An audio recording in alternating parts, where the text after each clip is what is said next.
동물간호학개론 10번째 주 첫 시간입니다. 지난 시간에 저희가 예방의학 강의하면서 예방주사에 대해서 설명드렸었는데요. 강의 이어서 하다가 생각해 보니까 제가 아차 싶어가지고 오늘은 질병, 전염병에 대해서 좀 알아볼까 해요. 전염병 알아보기 위해서 질병이란 무엇인지 먼저 여러분들 개념이 있으셔야 되는데요. WHO, 그러니까 국제보건기구의 정의는 이렇대요. 그러니까 질병 상태가 아니라 건강하다의 반대가 질병이겠죠.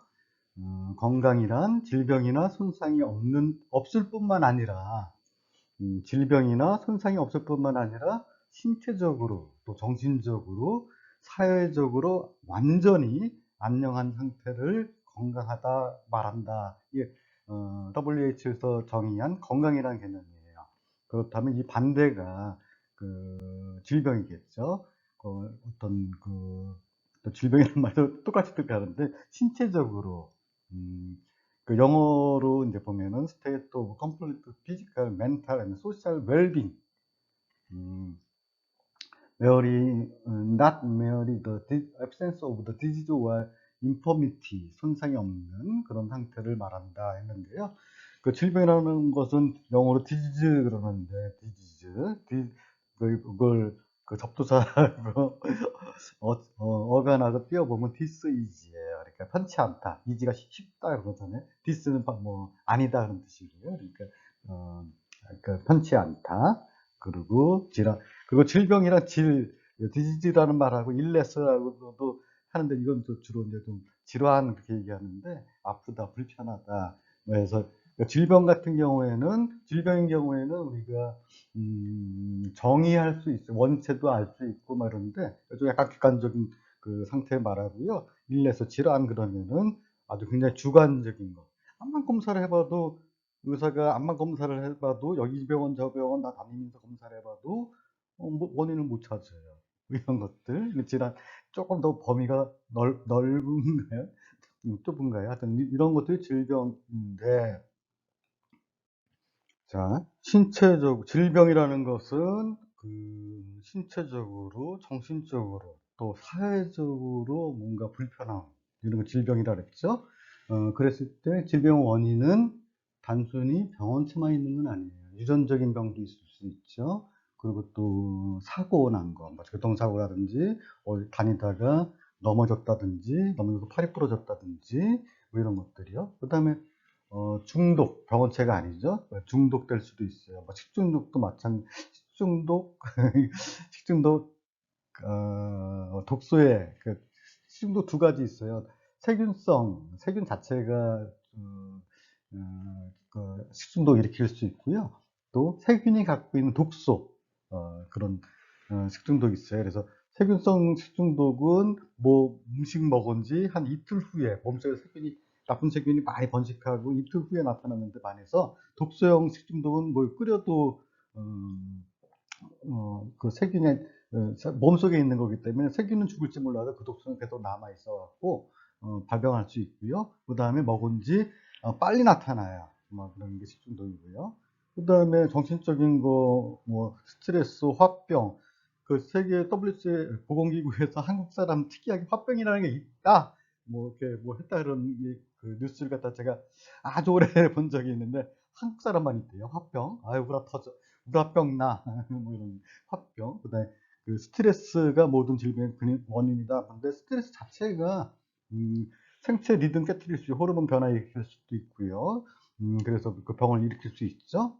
질병의 원인은 이런 것처럼 굉장히 많은데, 저희가 하려고 하는 것은, 어, disease, 그러니까 전염병을 얘기해요. 근데 요새는 옛날엔 전염병 이렇게 얘기했었는데, 전염병보다는 그 전염병은 어떤 질병 걸렸을 때 그 질병을 남한테 옮기는 그런 병을 말해요. 어떤 질병이 걸렸는데 병원체 감염에 의해서 병이 걸렸는데 그 질병을 남한테 옮겨요. 그런 걸 전염병이라고 그러는데 안 옮기는 그 질병도 있을 수 있거든요. 그래서 그걸 좀 더 넓은 범위에 에서 감염병 이렇게 얘기를 해요. 그래서 옛날에 전염병 예방법 뭐 이랬는데 감염병 예방법 뭐 이게 법도 바뀐 것 같아요. 그래서 저희가 앞으로 하고 아직 오늘 이 시간에 할 것은 질병 여러 가지 원인 중에서 병원체 감염에 의한 전염병, 남한테 옮기는 그 병에 대해서 좀 더 알아보려고 그래요.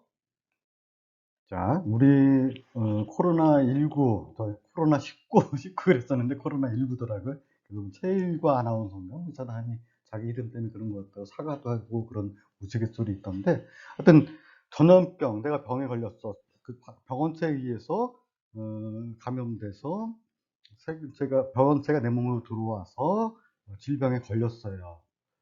그런 병을 근데 남한테 옮겨. 이런 게 전염병이라고 아까 말씀드렸었잖아요. 근데 어쨌든 전염병은 일단 병을 일으키는 원인인 병원체가 있어야 돼요.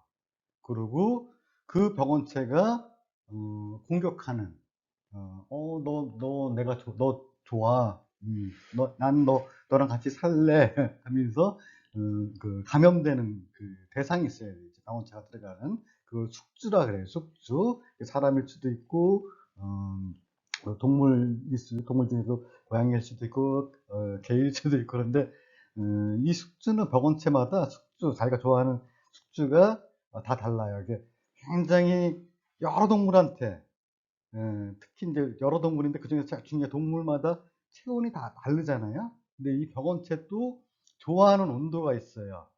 사람이구나 하고선 찾아가는 게 아니라, 어, 내가 좋아하는 온도네 찾아가다 보니까 뭐 사람한테만 가고, 아니 개한테만 가고, 닭한테만 가고, 이렇게 그러는 건데,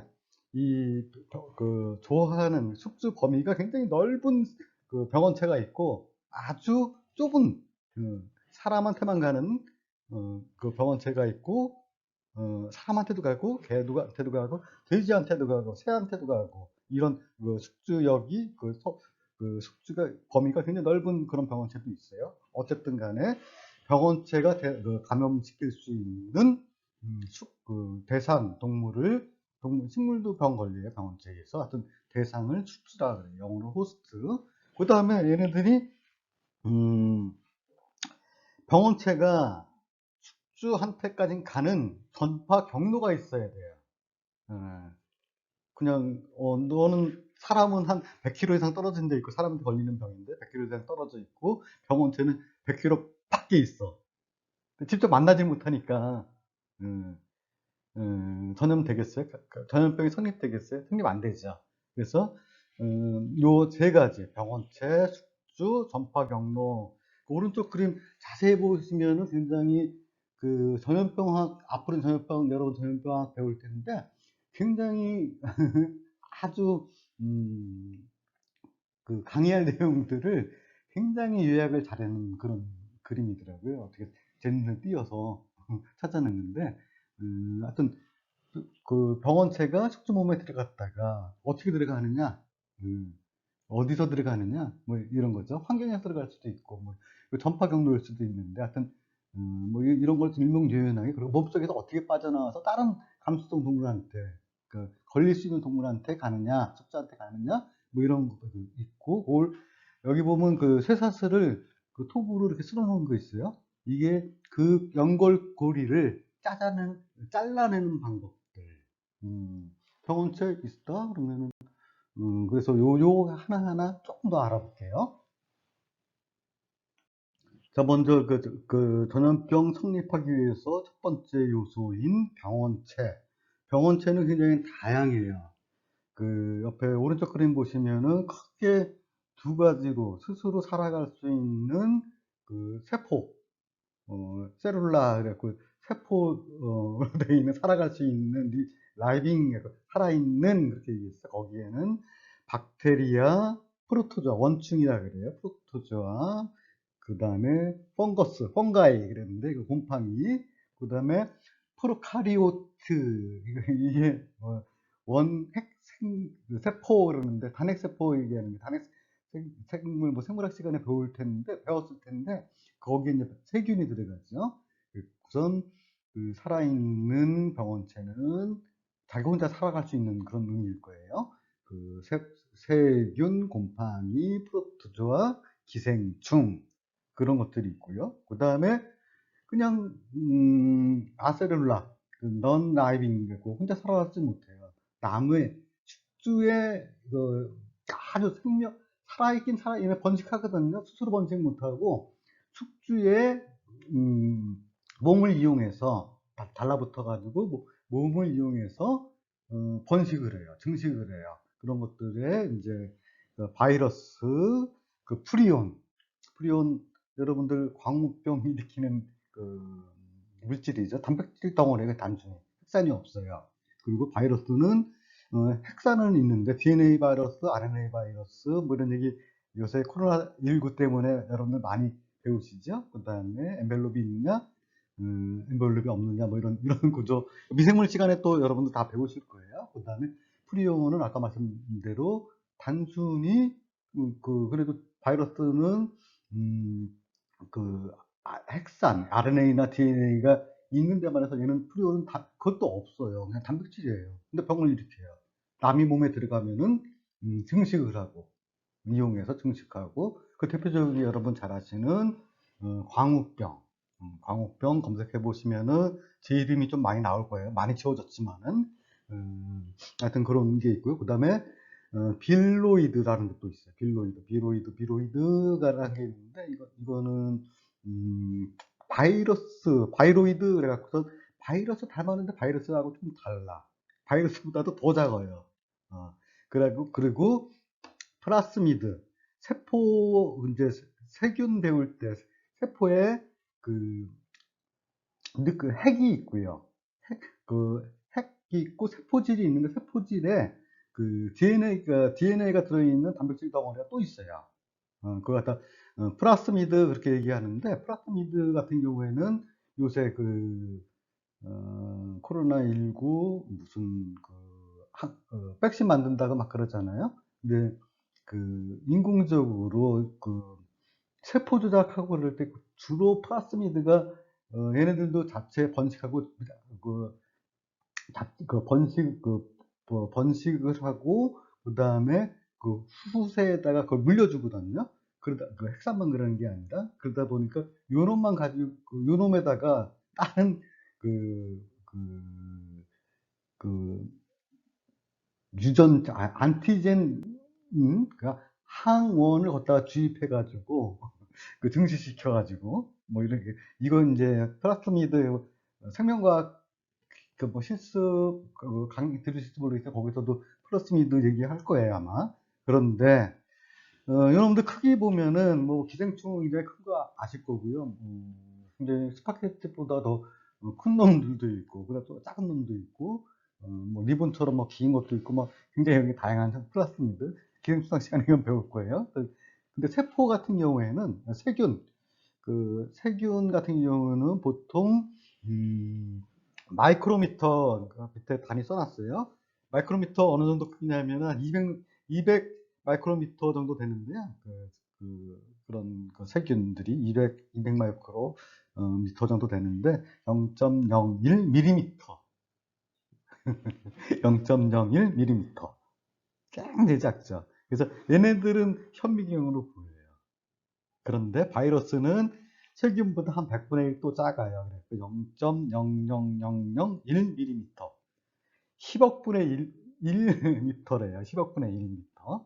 그래서 머리카락 굵기가 우리 머리카락 굵기가 10만 나노미터거든요. 그러니까 얼마나 작은지 아시겠죠? 세균 우리 광학 현미경 1000배 정도까지 볼 수 있는데 그러니까 보이죠? 0.001mm니까 세균 볼 수 있고 근데 이게 세균 발견된 지가 오래되지 않아요. 그런데 이 바이러스 같은 경우에는 50년대쯤 발견됐었고요. 프리온 같은 건 70년대, 바이로이드가 70년대 뭐 이 정도 발견된 것들인데 이 병원체 중에서 우리가 세균도 우리가 파악한 게 20% 정도? 20% 정도밖에 못 파악하고요. 바이러스 같은 경우는 너무 작고 발견된 지 오래되지 않았기 때문에 4%도 우리가 다 알지 못한다 그런 얘기 있어요. 자, 세균 그 바이러스랑 크기 비교하면은 10배 정도 더 크다 그랬잖아요. 대부분. 그래서 대장균 한 마리에 바이러스가 코로나 바이러스가 100개가 들어갈 수 있는 정도 그런 크기예요. 이런 것들이 그 감염병을 일으키는 병원체, 뭐 요 리케치아라든지 뭐 이런 거 제가 생략했는데요. 이런 것들이 병원체다. 그 병을 일으키는 원인체다 하는 거죠. 이런 것들 특징은 우리 몸은 이제 다 면역 기능이 있어가지고 면역 뭐냐 내 몸이 아닌 것을 구분하는 능력이에요. 그 구분해서 내 몸이 아니다 하면은 음식물 같은 것도 다 내 몸 아닌데 그것다가 이거는 내 몸으로 만들어야지 우선 그걸 아주 그냥 쪼개가 소화하죠. 그리고 흡수해서 내 몸을 다시 재구성하는 그런 그 기능이 있는 반면에 이런 병원체들은 다 이종 단백질로 판단이 돼요. 그래서 면역 반응이 일어나는 건데 오늘 강의하라 그러는 게 백신 때문에 이게 한달 했었잖아요. 그래서 그걸로 몰아갈 거예요. 자, 전염병이 이루어지기 위해서는 아까 병원체 있어야 되고 그다음에 뭐가 있어야 된다 그랬죠? 숙주. 맞아요. 병원체가 기생하거나 이용하는 대상. 일단 숙주라 그래요. 호스트라 그러는데 이 병원체마다 호스트 영역이 굉장히 다양해요.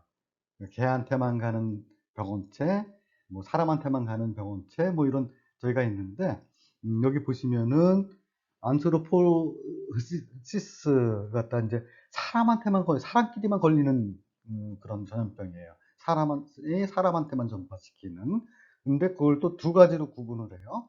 그 직접적으로 전달하느냐, 아니면은 벡터, 모기나 뭐 이런 것들이죠. 매개 동물 뭐 이런 것도 벡터라고 하냐, 아니면 베이클, 매개 물질 뭐 이렇게 얘기하는데 그걸 통해서 간접적으로 전파하느냐, 사람한테만 가는 전염병인데 직접 접촉에 의해서 전염되느냐, 간접 접촉에 의해서도 전파되느냐 이런 질병은 나올 수 있고 그 다음에 주노시스라는 또 얘기가 또 있어요. 주노시스 뭐냐면은 동물과 사람이 같이 걸리는 그런 전염병이죠. 이것도 마찬가지로 그 동물과 사람이 직접 만났을 때, 접촉했을 때 걸리는 전염병이 있고, 전염병이 있고, 어떤 그 매개 곤충이라든지 매개 물질을 통해서 간접적으로 사람한테 전파되는, 아니면 사람의 질병이 동물한테 전염되는 간접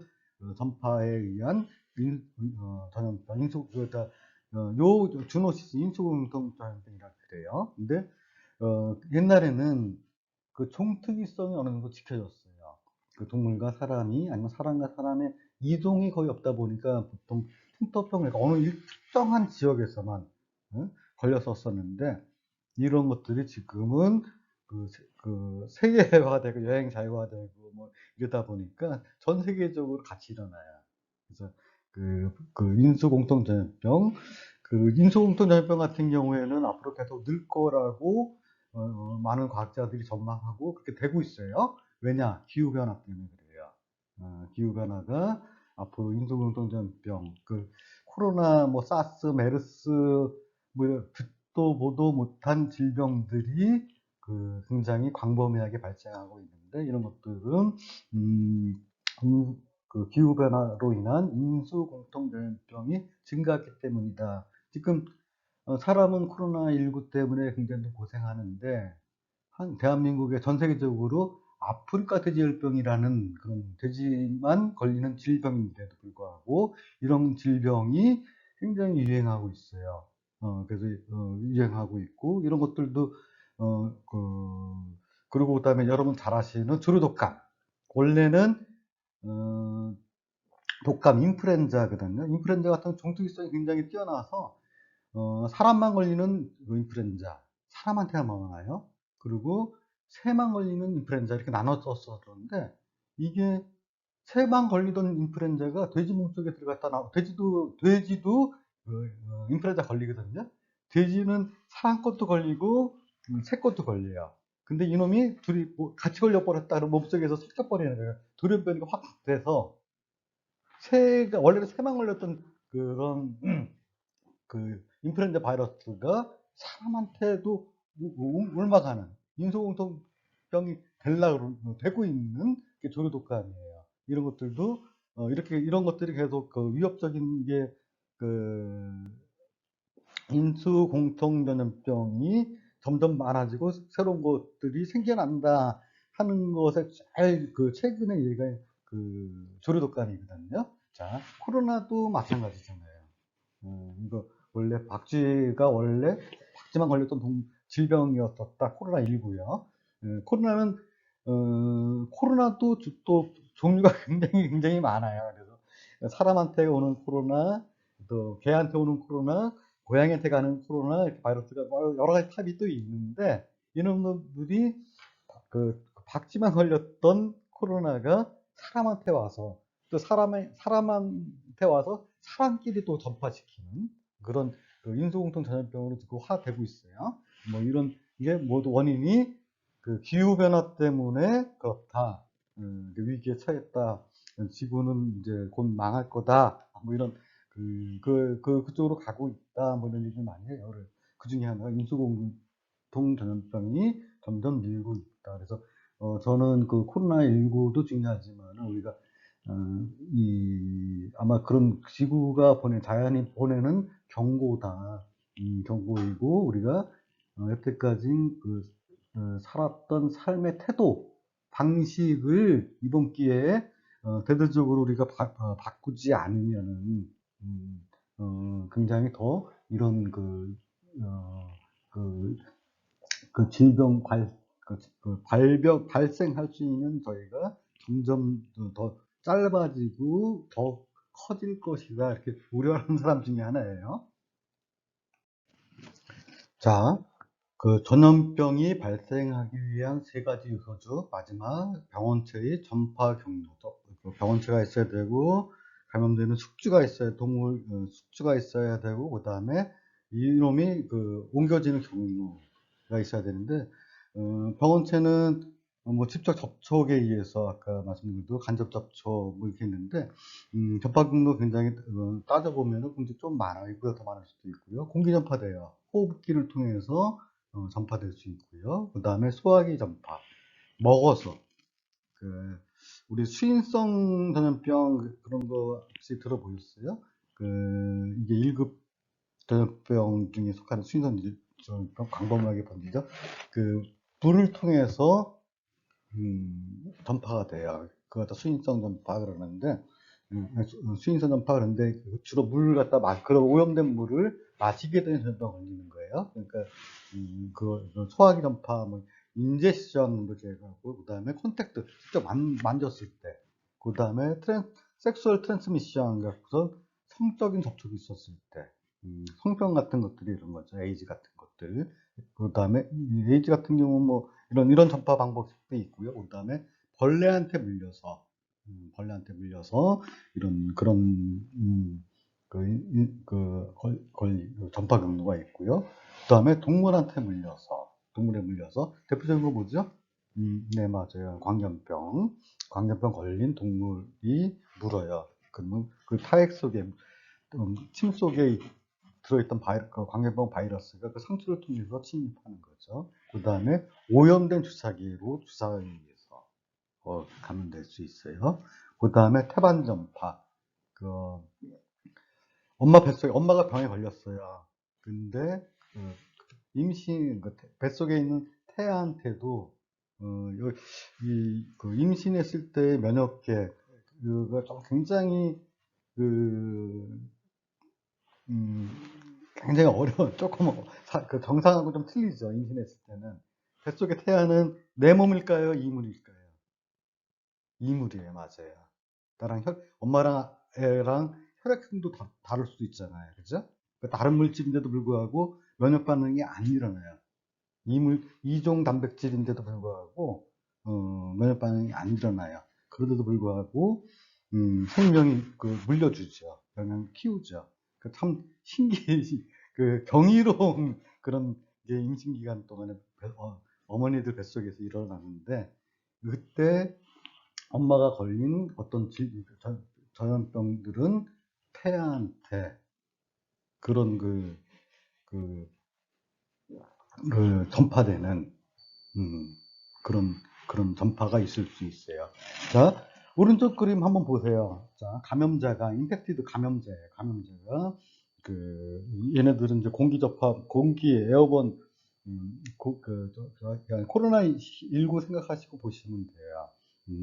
직접 크로즈 콘택트 가까이서, 얘기를 하다 보면 바로 침투기 와가지고, 침투기에 있던 그 코로나19 바이러스가, 상대방한테 들어가는 거죠. 상대방이 흡기, 숨 들이마시면서 감염이, 몸으로 감염이 돼요. 그래서 우리 마스크, 너무 가까이 가지 마라, 거리두기. 그래서, 사람들이, 코로나19 같은 경우에는 공기 전파되고, 직접 만져서도 전파될 수 있으니까요. 사람들이 많이 모이는 밀폐된 공간에 될 수 있으면 안 가는 게 좋아요.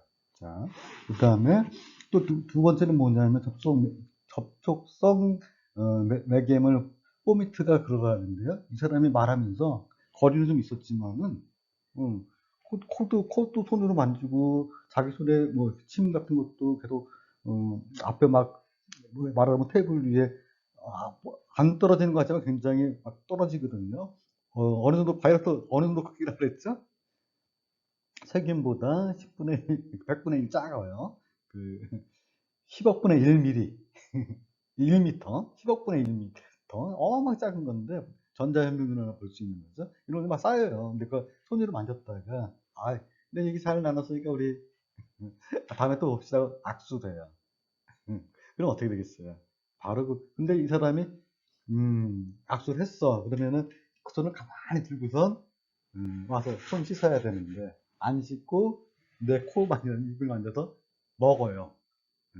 자, 그래서 이 코로나19 우리 전염병을 갖다 차단하는 방법 중에 하나가, 그거를 말씀드리면은 병원체를 아예 수액약 뿌려갖고 죽이는 거예요. 그러다 숙주를 없애버려요. 숙주 없애는 방법, 가축에서는 그렇게 해요. 이번에 아프리카 돼지열병 때문에 제가 근무했던 연천에 있었던 돼지 19만 마리를 다 살처분 했거든요. 동물에서는 다른 그런 방법도 써요. 그리고 예방주사 놓는 것도 숙주를 없애는 거예요. 걸릴 수 감수성 있는 동물이 없어지는 거잖아요. 예방주사 놓는 방법. 그래서 부랴부랴 백신 개발을 해야 된다. 이 일말에 인류가 코로나19로부터 살 길이 있다. 얘기를 하는데, 그 다음에 세 번째가 전파 경로를 차단하는 거죠. 그래서 이 코로나19 우리가 실천할 수 있는 그 전파 경로 차단하는 거 여기 다 써 있어요. 거리두기, 마스크하기, 손 씻기, 그리고 밀폐된 다중이동 시설에는 될 수 있으면 가지 않기. 이거만 잘 지킨다면은 별로 걱정할 거 없을 것도 같아요.